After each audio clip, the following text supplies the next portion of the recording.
안녕하세요. A1부동산 남기태입니다.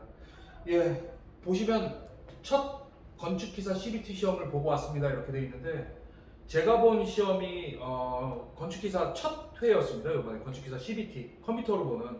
그래서 그 내용 한번 같이 공유하려고 영상을 찍고 있습니다. 시험 접수 이렇게 잘 마쳤고요. 그리고 시험장은 강남에 있는 모 대학 CBT 시험장에서 시험을 쳤습니다. 강남역 부근에. 꼭 이제 이런 기사 시험 보기 전에 체크하셔야 될 게 큐넷 들어가셔서 자기 자신이 그 시험을 봤을 때 자격이 되는지 안 되는지 그 검증을 해주거든요. 그쪽 큐넷에서. 그래서 그걸 꼭 확인을 하시고 신청을 하셨으면 좋겠고, 뭐 영상을 보시면 아시겠지만 네, 또 어떻게 합격을 했습니다. 그 필기에. 그래서 그거 한번 같이 공유하려고 이렇게 좀 영상을 찍고 있습니다. 예, 이 시험 보시려면은 여기 이제 필기만 나온 내용인데 이 정도 책은 한 권은 좀 보고 가셔야 좀 마음이 놓이실 겁니다. 그래서 요거 이제 책 선전하는 거 아닌데 양은 요 정도 된다라는 거 좀 알려드리려고 요 책은 이렇게 한번 준비를 했고, CBT 시험에 대해서 한번 알아볼 텐데요.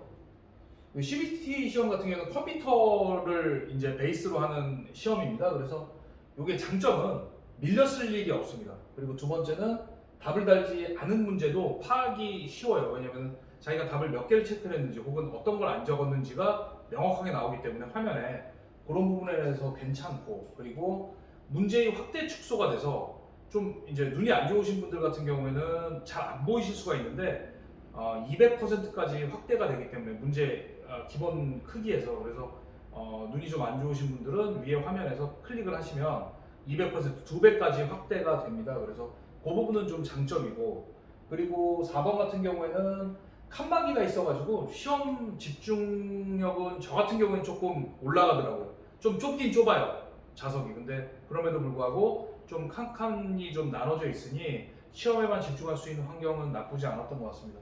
그리고 5번은 요게 이제 좀 장점 중에 가장 큰 장점이 될 텐데, 자기가 시험 볼 수 있는 자리가 있다면 선택이 가능합니다. 무슨 말씀이냐면은 근데 주말에 보고 싶어 그러면 토요일, 일요일 그 중에서 어떤 시간에 선택이 가능하시고, 그리고 평일날도 시험이 가능하십니다. 그래서 그 기사 정기 시험이 있는 그 주간에 날짜가 빈 날짜가 있으면은 그 시험장에 클릭을 하시면은 시간이랑 장소, 그리고 시간이랑 날짜를 정하실 수가 있습니다. 그래서 그 부분은 좀 편했던 것 같고, 그리고 6번 같은 경우에는 시험이 딱 끝나고 제출이라는 버튼을 누르게 되면 1, 2초 후에 이제 전송이 되고 나서 자기가 몇 점을 받았는지, 그리고 예상으로 합격인지 불합격인지가 나옵니다. 예, 바로 나옵니다. 그래서 그 부분에 있어서는 좀 CBT가 굉장히 좀 편한 것 같습니다.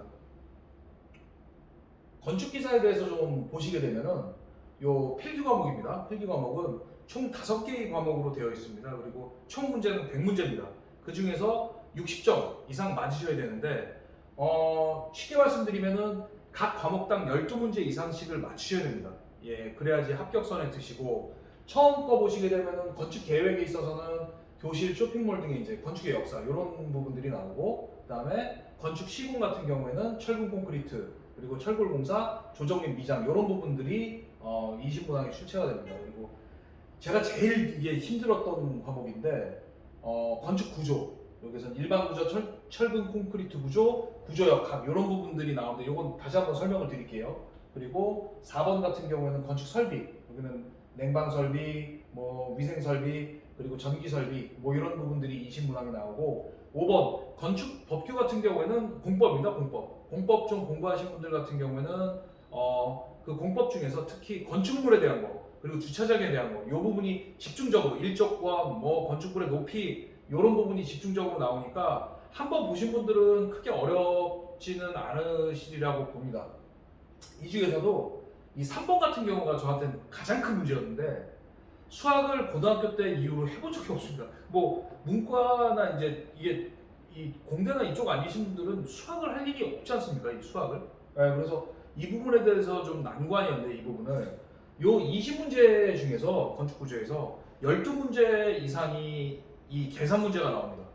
그리고 8문제가 이제 일반 어떤 구조에 대한 단답형식으로 해가지고 어떤 계산을 하지 않고도 풀 수 있는 문제가 나오는데 8문제를 다 맞추면은 계산을 하지 않는 문제 8문제 다 맞추면 꽈락은 넘겠지만 또 그럴 수가 없습니다 사람이. 그래서 좀 쉬운 부분들은 그러니까 난이도가 좀 쉬운 문제들은 좀 푸시는 게 상당히 합격에 도움이 되실 것 같고, 예를 하나 들어봤습니다 제가. 이게 필기시험 중에 건축구조 문제 예시인데 전 이거 보시면은 아시겠습니까? 다음 이제 이게 해설 나온 거 한번 보여드릴게요. 저 이거 아예 모르겠더라고요 이거. 그래서 그냥 이런 거 나오면은 그냥 요렇게 조합을 해서 답을 외웠습니다. 예. 답을 외우셔야 됩니다. 이거 별 수 없습니다. 이걸 푸실 분들 같으면은 전혀 이상이 없는데 합격은 하고 싶은데 나 수학에 있어서 너무 좀 약해. 수학을 처음부터 우리가 뭐 배울 수는 없는 노릇 아니겠습니까? 그래서 이런 부분들 같은 경우에는 기출 문제를 외우십시오. 예. 그래서 결론으로 들어가겠습니다. 수학에 자신 있으신 분들 같은 경우에는 이 시험은 그렇게 어렵지 않습니다. 예. 5과목 중에서 수학이 가장 집중이 되어 있는 과목은 세 번째 과목, 즉 구조인데, 건축 구조인데 이 부분에 있어서는 상당히 좀 꽈락 넘기가 쉽지 않으실 텐데 계산 문제가 아닌 것들은 철저히 준비하셔서 맞으시고, 계산 문제는 풀 수 있는 문제들도 있거든요. 풀 수 있는 문제들이 있는데 그런 문제들은 한두 문제 맞출 수 있도록 하시고, 나머지는 어떻게 하느냐? 예, 답을 외우십시오. 예, 별 수 없습니다. 요 수학에 자신이 없으시면은 3,000문제 정도거든요. 이게 3,000문제가 왜 3,000문제냐? 기존에 나왔던 관연도 문제 10년치 곱하기, 그리고 건축 기사 같은 경우에는 1년에 3회를 봅니다. 그러면 3,000문제가 됩니다. 3,000문제. 요거를 외우십시오. 그냥 무작정 외우지 마시고 차곡차곡 외우시다 보면 이 부분은 이것 때문에 이거를 얘기를 하는구나. 일단 이론 강의 한번 들어보시고 문제를 접하시게 되면은 자연스럽게 이해가 되시는 문제들이 꽤나 많을 겁니다. 이해가 안 된다? 그럼 답을 외우십시오. 예, 그런 식으로 해서 공부를 하신다면은 60점 넘으면 합격인 시험이니 반드시 좋은 성과를 얻으실 수 있을 겁니다.